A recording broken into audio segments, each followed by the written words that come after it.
Yeah, well, we Welcome, everybody. I'd like to call to order I just called to order the meeting. Thank you. I'd like to call to order the SAP Project Periodic Oversight Meeting, and I'd like to start with introductions. We'll start with you. Zig Person, Zico Consulting. Alden Thurn, Deputy Municipal Manager. Tim Steele, separate. Forrest Dunbar. Lee Peterson. Dick Train. Elby Gray Jackson. Priscilla Young, Assembly Council Office. Rose Foley, Assembly Budget Analyst. Elizabeth Zinn, Municipal Light and Power. Molly Morrison, Municipal Light and Power. Mike Chadwick, Internal Audit. Anybody on the phone? Okay, Zig, you have the floor. Thank you. Thank you very much. How was everyone today? Good. Great. So this is our September report. It's the same standard agenda. And just want to talk a little bit about project progress. And this is a chart that you've seen before. This comes straight from the Project Management Office meeting. This is what is presented every Wednesday. And the only thing I just want to highlight for you is, there are, I guess I should say that there's going to be a lot of anomalies we're going to talk about today. Because I've just come across quite a few anomalies, things that just don't seem right. And the very first one you see here in the upper right-hand corner, the finance portion of this system has presumably, according to SAP and everybody else a year and a half ago, was in great shape. They were almost ready to go live. Yet here we are after 27 weeks of development and work, and it's the finance team of all the teams that says, well, we got a schedule issue. We got a concern. So I find that to be somewhat odd. Also on the portal, if you see down there the second circle on the right-hand side, it says everything is just fine with the portal. Yet there are all kinds of situations or questions that are coming up with regard to the portal. Is it going to actually replicate all of the functionality of the Muniverse capability or not? The team is continuing to say, the SAP team is continuing to say that this is their generic solution. That doesn't make a lot of sense either. So just questioning why in the world that would be green, why it shouldn't be red, because it needs to increase its scope. This chart you've seen before. If you recall, the little red bars on there were supposed to tell you this is where they're supposed to be. If the blue bar goes to the right of that red line, in theory, they are ahead of schedule. So if you look at the line that says Philo Team Realization Plan, they're supposedly ahead of schedule. Yet the box up on top is from their report in this week's PMO meeting, where they indicate that they are off track with regard to schedule. It's an anomaly. The team has two fairly significant issues. We've been repeating these for you, showing them to you, just letting you know that the team is aware of issues. I think that's a good thing. They're supposed to be tracking their issues and their risks. The problem is we're starting to get close to the end of the development phase of work. It's only a few weeks away, yet these have been sitting out there. They affect the development, and they've been sitting out there for several weeks. Again, one wonders how can they be out there for that long if there's only a few weeks left to finish up. This chart you have also seen before. Just wanted to highlight for you. Okay, there's some good news on there. The good news is that you'll see that where the green arrow is, that's the training line. And the things that the OCM team, the Organization Change Management team, needs to do is they need to prepare the curriculums and prepare the training classes. That's supposed to start next week, and it is. It is going to start next week. That's good. But now if you take a look at the realization line, which is that yellow line and where the red arrow is pointing, that's supposed to finish up in just a couple of weeks, 3 weeks. Supposed to finish up. Yet there's a significant number of tasks that are in the detailed plan that indicate that the work is not going to be even started for several weeks, much less finished in a couple of weeks. I find that to be an anomaly. In terms of tracking, last week we talked about what are some of the best practices and how you should be tracking projects, and so we just put these in here as a reminder to you. You can certainly take a look at them. But the key thing, we're finding anomalies in the master plan. We're finding situations where dates don't match, where the sub-plan has a target date of completion, it doesn't match the target date of completion in the master plan. We have things that are supposed to be complete within the next few weeks because they're part of the realization development phase, yet they're not targeted for completion work until much later in 2017. Okay, and then we also noticed that, the master plan is not necessarily being used very consistently to provide progress reporting. That example we saw earlier about the financial team saying in their own report they're red, yet they're in the summary report they're in great shape and actually ahead of schedule. Okay? So about the change management situation, which we think is fairly good. This again is a repeat from last month. It's just to let you know that there's a lot of changes out there that this new system is going to be generating. You need to be aware of those. But now, so here's the good news. So there are 239 changes in the financial portion that have been identified. All of them have been documented, and 231 of the 39 have actually been reviewed. That's great news. That means they're in great shape. Of the 83 changes identified for human capital, all have been documented and 71 have been reviewed. Again, good news, that's moving along just fine. But we need to remember, and I think we talked about this last week, that there are some policy changes buried in all of that that's going to have to happen. They are working that. I think we got attention on that thing last month, and that is happening. There's a new, I call it a traffic cop for the policy development, review and approval type of thing, and that's happening, and that's in good shape. We're happy to see that. There was a piece in there that we didn't talk about last month that I discovered in their listings this month, and that is they seem to think that there may be some municipal code changes. That struck me as being somewhat significant. Need to be aware of that, and needless to say, I would presume those all are going to have to come to you. If it's a code change. If they're code changes, exactly. Mr. Tran. Now, they're telling me that it's a maybe, so okay, fine, but at least they're identifying it and going forward. All of you have you identified code changes we have to make? I think, this is at a pretty high level right now. He was referring to Jillian Ingalls, who's kind of going to be the traffic cop on these things. With 239, there's quite a few. I think, and in speaking with Mike Abbott, he actually thinks there's going to be very few what he would refer to as policy changes, ones that go across the entire municipality that would require assembly action. I have not looked through 239. I'm expecting them to go through there. There might be some in there, but I'm not familiar with them on an individual basis. Well, let us look at the 239. I appreciate Mr. Abbott, but he doesn't set policy. I want us to determine whether it's a policy change that this body needs to make, rather than being fed what he thinks are policy changes.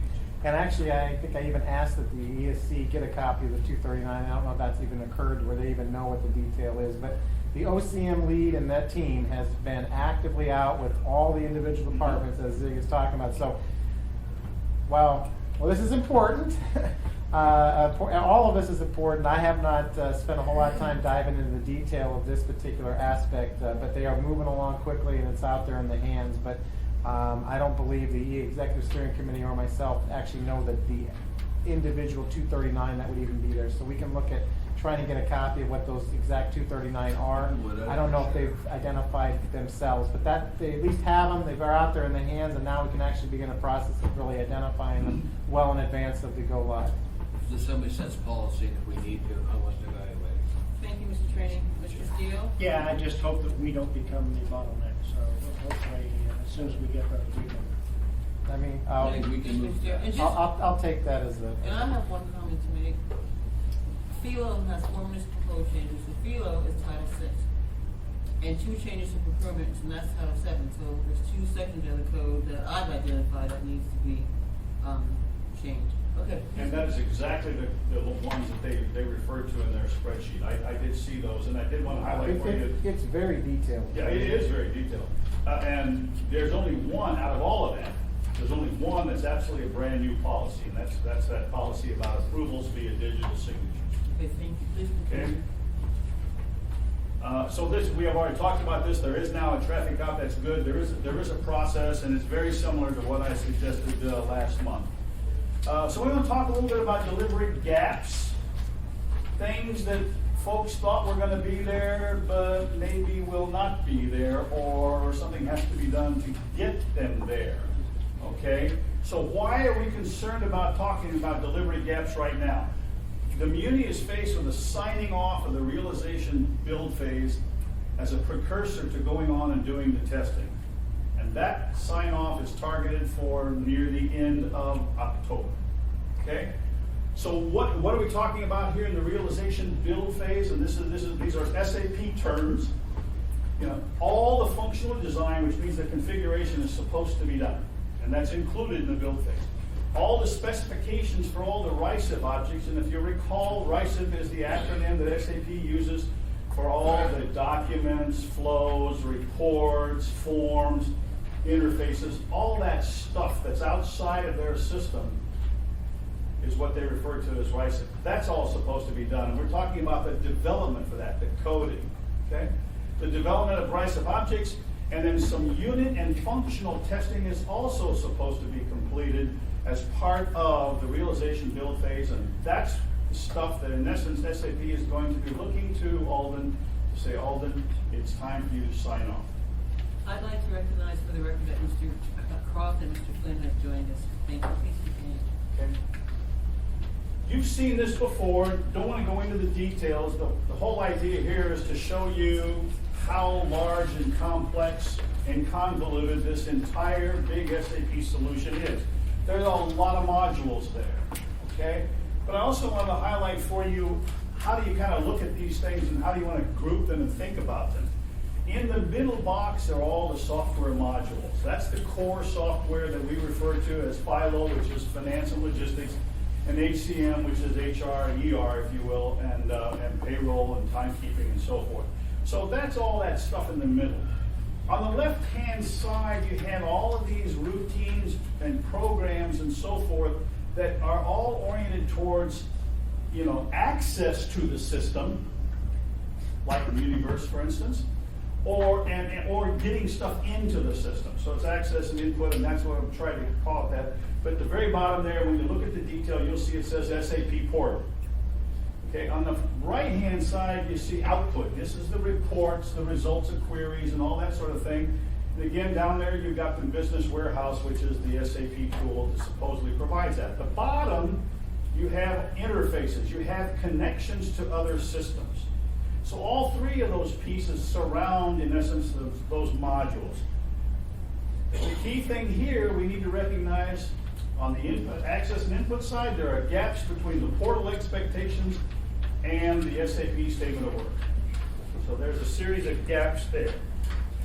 On the interface side, things were concerning about a month or two ago because of the way they were reporting their progress. That's turned around. Basically, we're saying the technology staff has focused their efforts. Everything seems to be moving along reasonably well there, with the exception of third-party interfaces, and that's dragging because it started so late. If I might put the little plug in there, there will be a something, or I don't know the appropriate terminology, coming to the assembly, I think for the 18th assembly meeting.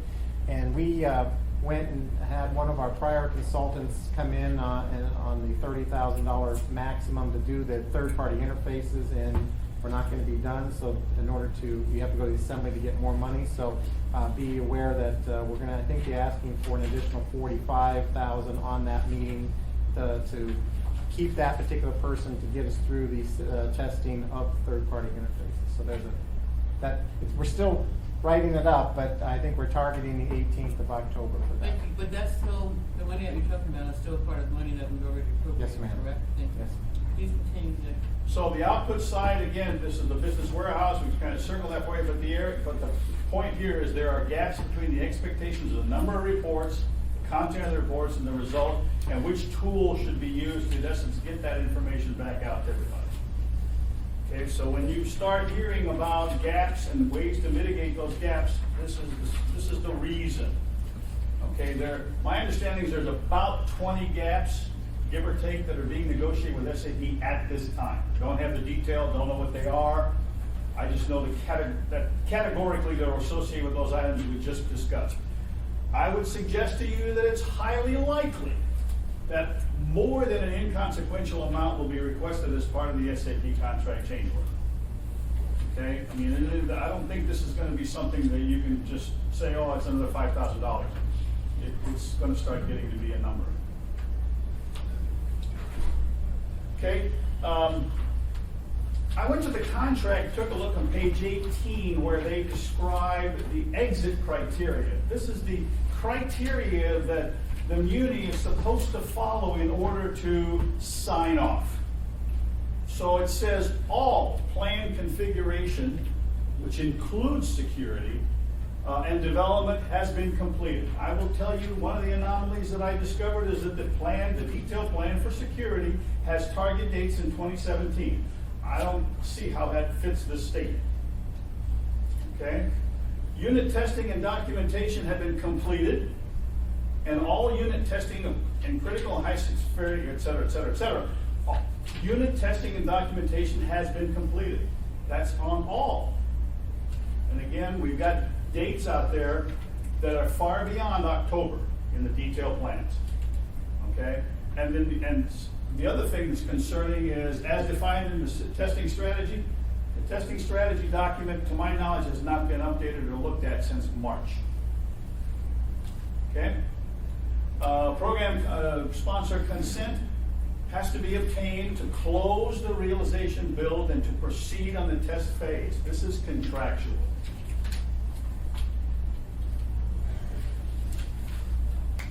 The master plan should be reflective of the activity of what's going on. Okay, and I've already alluded to this. Development line items currently in that realization build phase, which Alden has to sign off on in a few weeks, will not complete by the end of October. For instance, the CAFR reports will not complete until April timeframe of 2017. Okay? Therefore, they should be segregated into a separate work stream with a separate sign-off. That needs to be contractually handled by redoing the master plan and attaching that to the contract. Otherwise, the muni is exposed, because you're going to be approving something that hasn't even started yet. Subplans, such as organization change management, have activities much later in the project because they went through and did their subplan for the entire project. They really should have subdivided their plan so that a piece of it is associated with the realization build, and then the training, which is in April, May, needs to be in another phase. Does that make sense?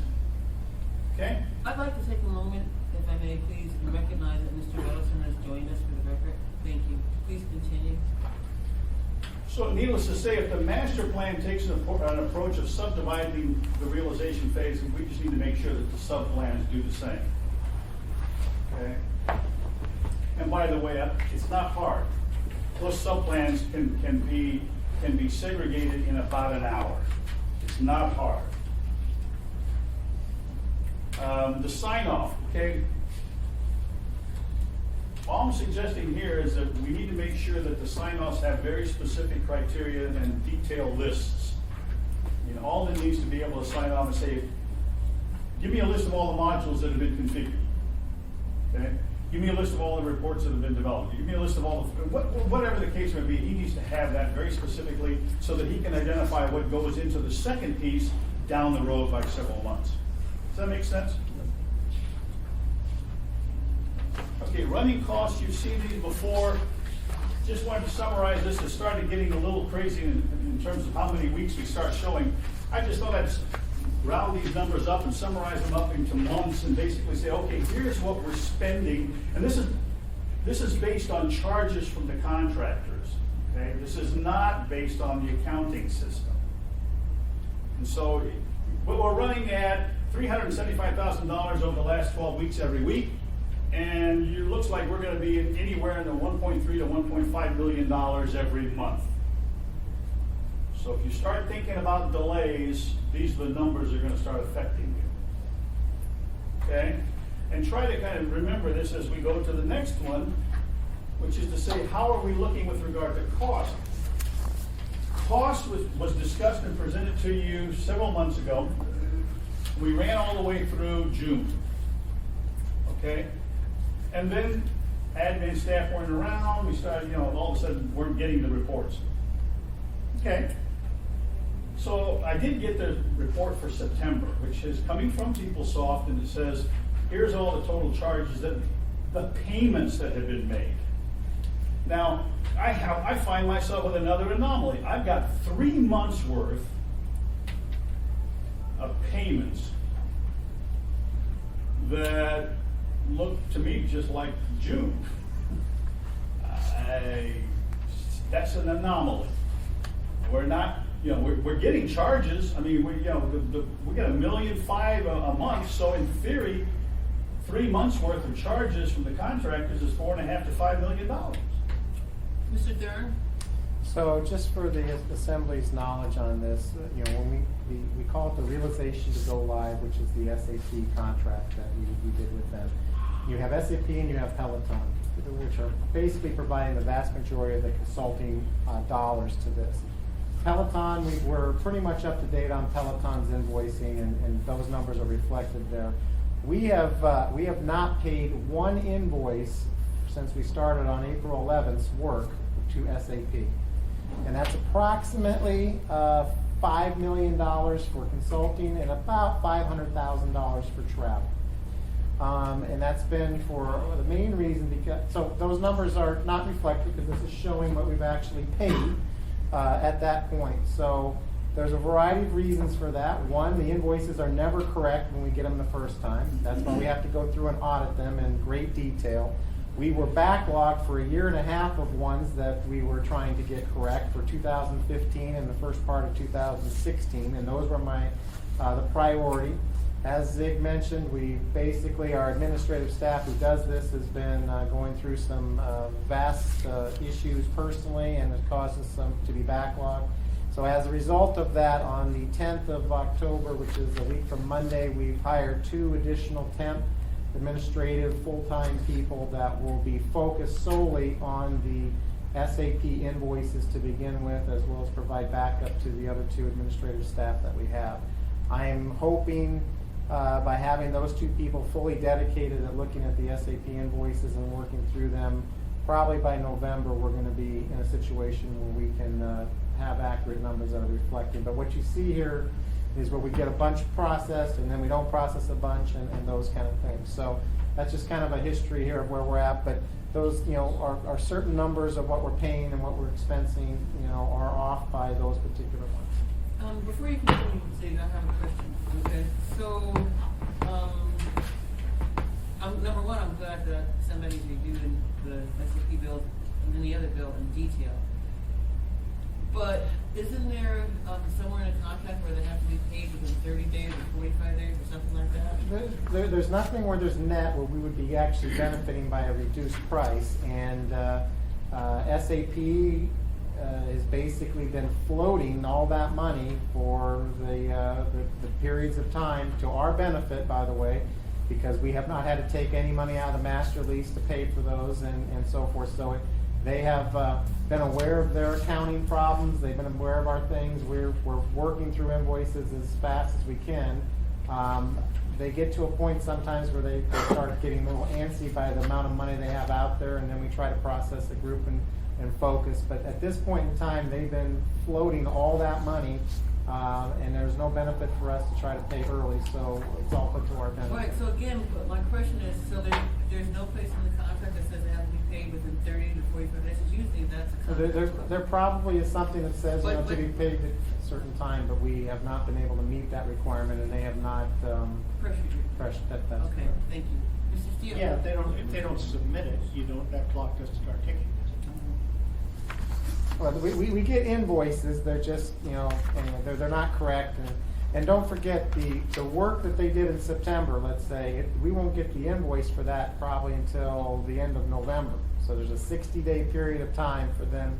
specifically on the travel stuff to get all the receipts and all the itemized expenditures in on those. Those take 60 days to be able to, before we even get the invoice, which is why I do mention when we go live here, the administrative staff will still be processing invoices for several months thereafter because it's still an ongoing basis for that work to get caught up. Thank you, Mr. Field. Mr. Trainee?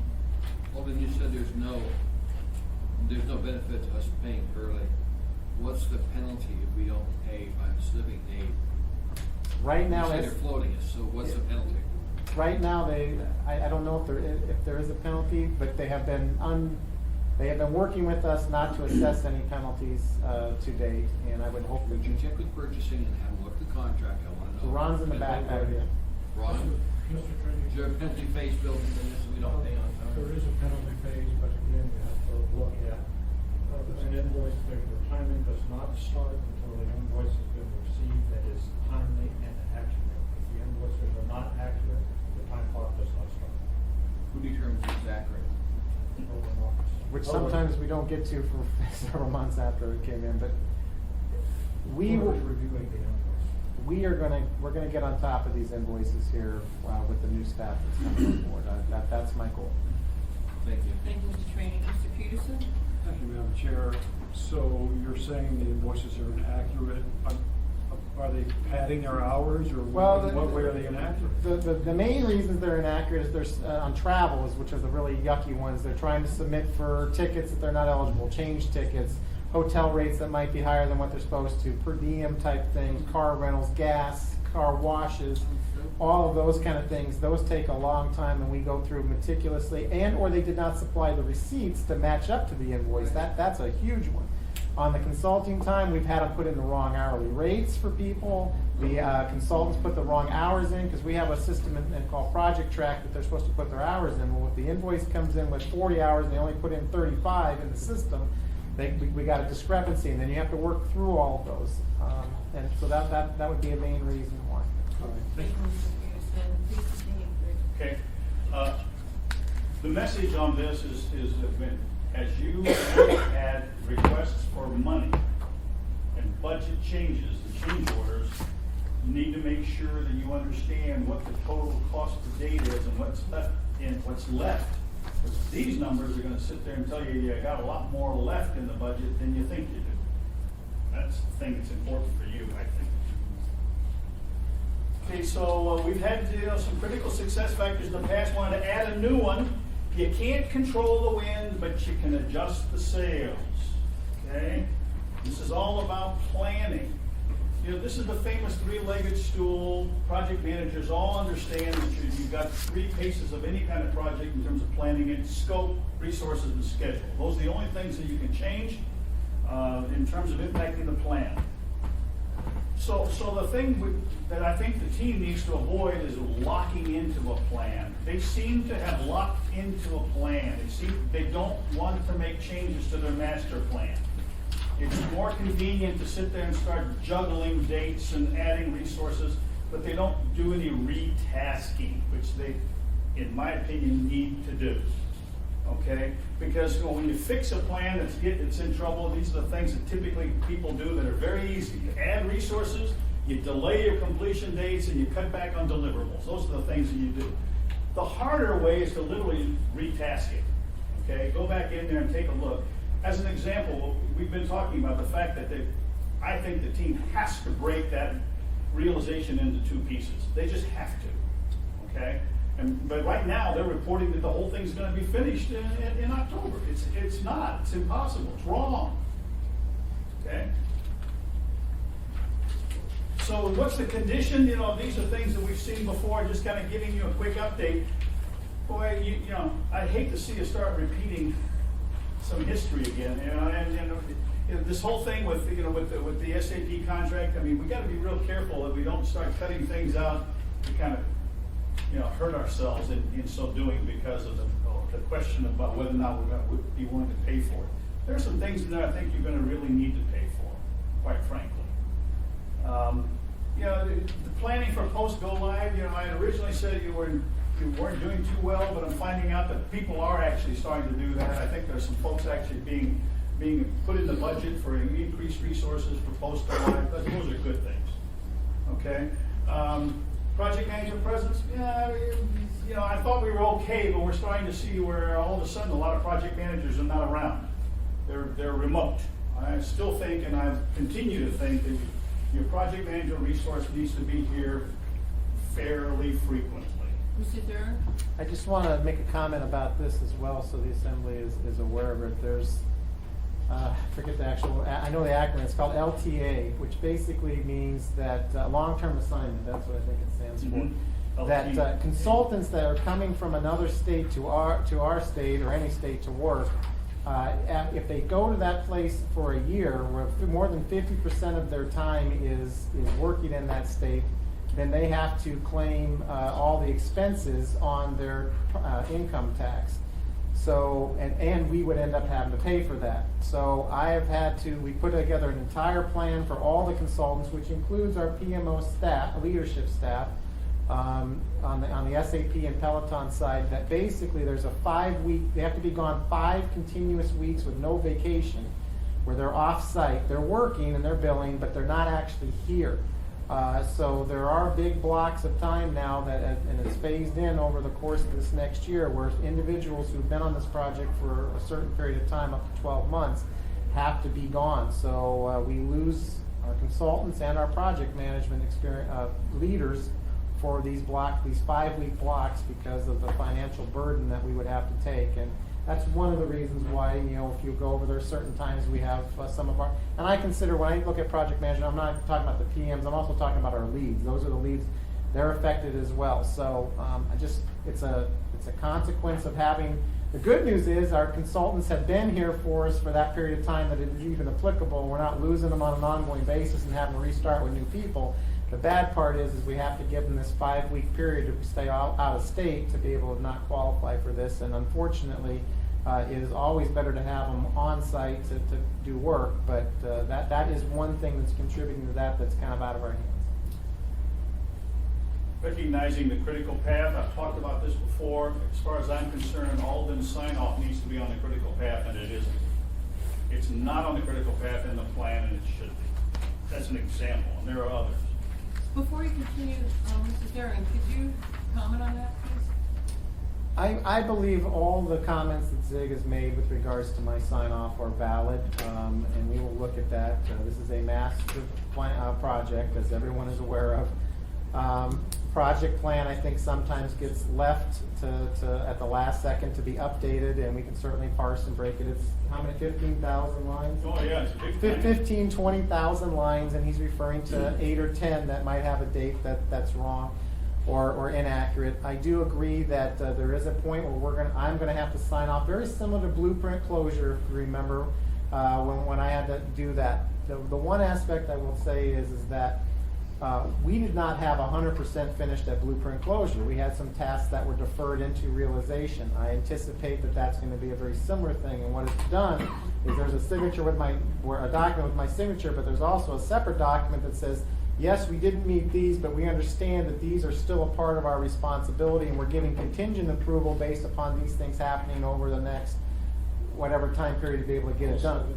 That also has a signature that I'm not buying off on the whole thing. I'm buying off that this has been completed and that you owe me this kind of thing. I anticipate a very similar document through this process as we talk about a massive project, and he's absolutely right. 100% of these things will not be done by the time I have to sign my name on it. Thank you, Mr. Thurman. Mr. Training? What is the date that your signature's gonna be required to be on the document? Tomorrow. Today. The date in the master plan is between the 21st of October and the 31st of October. That will not be the date that my signature will be going on the document, most likely. I can tell you the date that's in the master plan. It's between 21st and 31st? Yes, it is. All right. It's 10/23. Okay, great. Please That's the continue. date that's in the plan. You'll have an email. Got to adjust, yeah. Go on. Yeah. So a couple more items in here. We talked about the 3 different IT organizations, and I think I said earlier that they have become more coalesced and become more focused on getting all this work done. So I think that's an upward movement condition. Talked earlier about the user portal. you know, this thing is gonna come back and it's gonna really surprise everybody because they're not gonna get what they're expecting. And I think it's going to cause a significant amount of issues, especially if the team doesn't come up with a good solution for how to handle the universe. Because that's what everybody's used to using. Okay, the outlook, the good news. The good news is that the human resources team, the ER team, is the HCM team, they are on target. They're doing great. Okay? The organization change management team, I would suggest to you, is on course as well. Data cleansing, what's happened is the data cleansing thing, everybody got surprised when all of a sudden they realized, oh, wait a minute, we've got a lot of this stuff from a couple of years ago. And so they were able to actually move on that and took advantage of it. So they are actually tracking a lot better than they were a month or so ago. Interface development, again, they've gained focus. They've really kind of picked things up.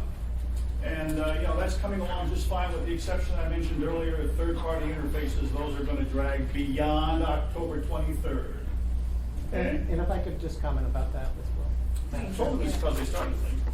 I agree, but I also want to bring to the attention here, we have the state come with new retirement e-reporting outside of our control at the last second, and they went from one interface to two. We've had some issues with life insurance. That's caused some delays.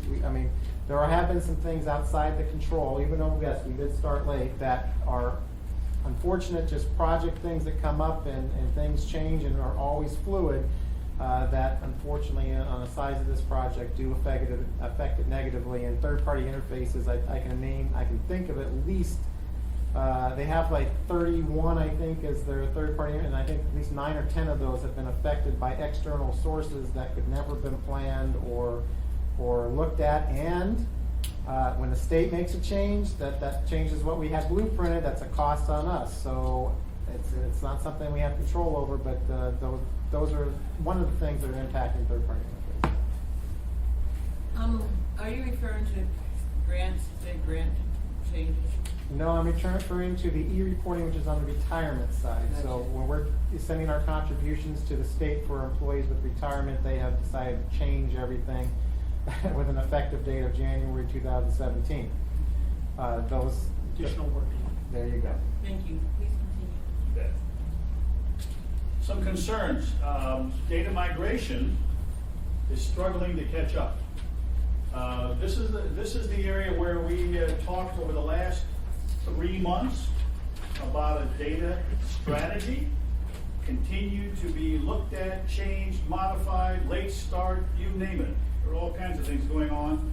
I think they finally have gotten to the point where the data strategy is tied down. They still have some questions, so that's what I'm saying, it's struggling to catch up. And this is the movement of existing data to the new system. Okay? There are several gaps in the blueprint design that are becoming issues. They will likely require a change order to the SAP contract, which will increase your cost. We've already talked about that. We think that there might be somewhere in the vicinity of 20 such gaps that will be negotiated and discussed. The two major touch points, I refer to them as touch points, I talked to you earlier, they're on the left-hand side and the right-hand side of that big chart called the SAP landscape. Those are the touch points with the users. That's looming large with surprises with regard to reporting, queries, forms, and access. Okay, just this week, they finally figured out, oh yeah, we have to give retirees access to the system. Let's figure out how to do that. As an example. Okay, so these things. Can you expand a little bit on that comment?